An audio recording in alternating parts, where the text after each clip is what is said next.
All right, let's get right into it. Right now, as we speak, one of the most critical arteries of the global economy is, for all intents and purposes, clamped shut. We're talking about the Strait of Hormuz, that tiny waterway that is the main pipeline for oil to the entire planet. And Iran has effectively closed it for business. This isn't some hypothetical scenario, this is the 2026 crisis, and it's happening now. So to really get the scale of what's happening, you need to understand this one word: choke point. Just think of it like a bottleneck in the world's circulatory system. If that gets clogged, everything, and I mean everything downstream, starts to fail. And the Strait of Hormuz? Well, it's probably the most important choke point of them all. And this number is why it's so important. Just last year, in 2025, 20 million barrels of oil flowed through this one narrow strait every single day.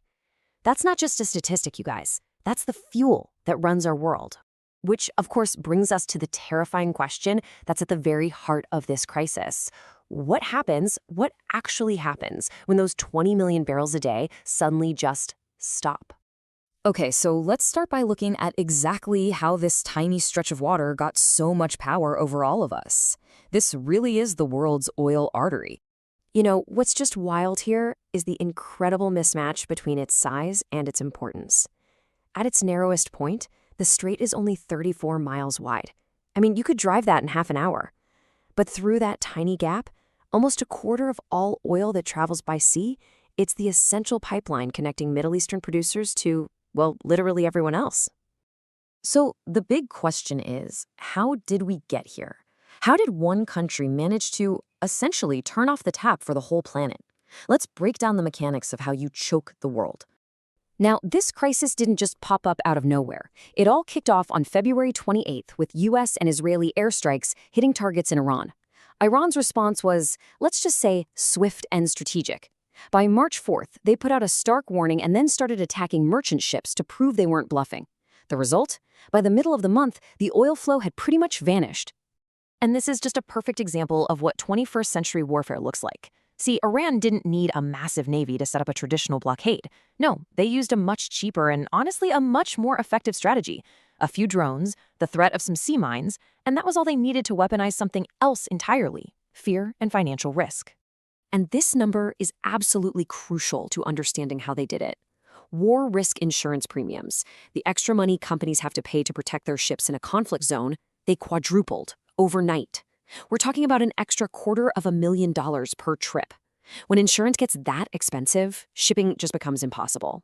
And the effect was just staggering. It was immediate. Within the first week, traffic just fell off a cliff, down 70%. By mid-March, down 90%.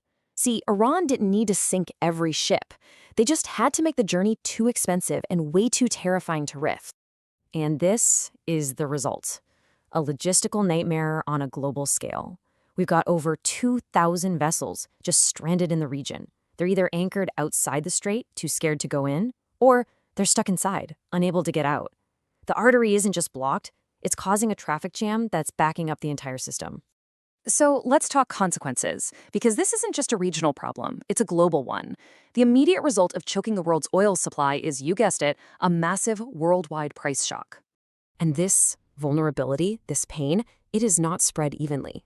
If you ask who needs this oil the most, the answer is just overwhelmingly Asia. China gets nearly half of its oil imports through this one strait. India, Japan, South Korea, their economies are existentially dependent on this single waterway staying open. The impact on the markets was brutal and instantaneous. West Texas Intermediate crude, that's the U.S. benchmark, jumped over 40%. Brent crude, the international benchmark, was right behind it. Analysts are now warning that if this doesn't get solved, and solved fast, we could see prices hit levels we haven't seen since the oil embargoes of the 1970s. But look, these high-level numbers can feel a bit abstract. They have devastating real-world consequences. This quote here, it refers to the situation in India, where a massive shortage of LPG, that's the fuel millions of people rely on for cooking and heating, has forced people to go back to using dangerous basic fuels. And that's such a critical point to understand. This crisis is about so much more than just gas prices. The blockade has stopped shipments of natural gas for heating homes, phosphate fertilizer for growing food, aluminum for manufacturing, you name it. The entire global supply chain is now at risk. So all of this, as you can imagine, leads us straight to Washington, D.C. And it explains why this whole thing has become America's nightmare scenario. And this is the question a lot of people are probably asking right now. I mean, the US produces most of its own oil these days, so why the panic in the White House? Why is this being treated like such a direct threat to American interests? Well, the answer is really more about strategy than economics. First off, oil is a global market, so when the price skyrockets anywhere, it goes up everywhere, and that includes at the pump right here in America. But the deeper fear is about power. This gives Iran huge leverage over U.S. competitors and allies. Suddenly, countries like China and India have to start rethinking their entire foreign policy toward Iran. It proves that energy blackmail is a terrifyingly effective new weapon on the world stage, and that's a scenario Washington just cannot accept. So the U.S. is hitting back with this multi-pronged approach they're calling Operation Epic Fury. They're trying to use the Navy to escort ships, they're trying to fix that insurance problem by backing it with government money, and of course, they're launching military strikes to take out Iran's ability to threaten shipping. But here is the fundamental problem, the one that military action alone can't solve. You can destroy a missile launcher, sure, but you can't destroy fear. This is, at its core, a crisis of confidence.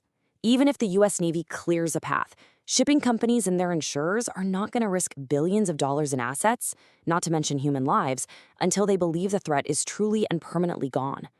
The damage to trust could last for years. And this brings us to the final and maybe the most important lesson in this whole mess. This whole story is about our modern world's single point of failure. You know, this analogy really says it all. We have built this incredibly efficient, interconnected global economy, but its greatest strength, its efficiency, is also its greatest weakness. The Strait of Hormuz crisis shows that if you block just one critical artery, the entire global organism gets sick, and it gets sick fast. It proves that in this century, real power isn't just about having the biggest army. It's about controlling these vital choke points. This kind of thing could even speed up the move away from fossil fuels, not for green reasons, but for pure national security. The crisis in the Strait of Hormuz, it will probably be resolved, one way or another. But the vulnerability it exposed, that's not going away. And that leaves us with a final, pretty unsettling question.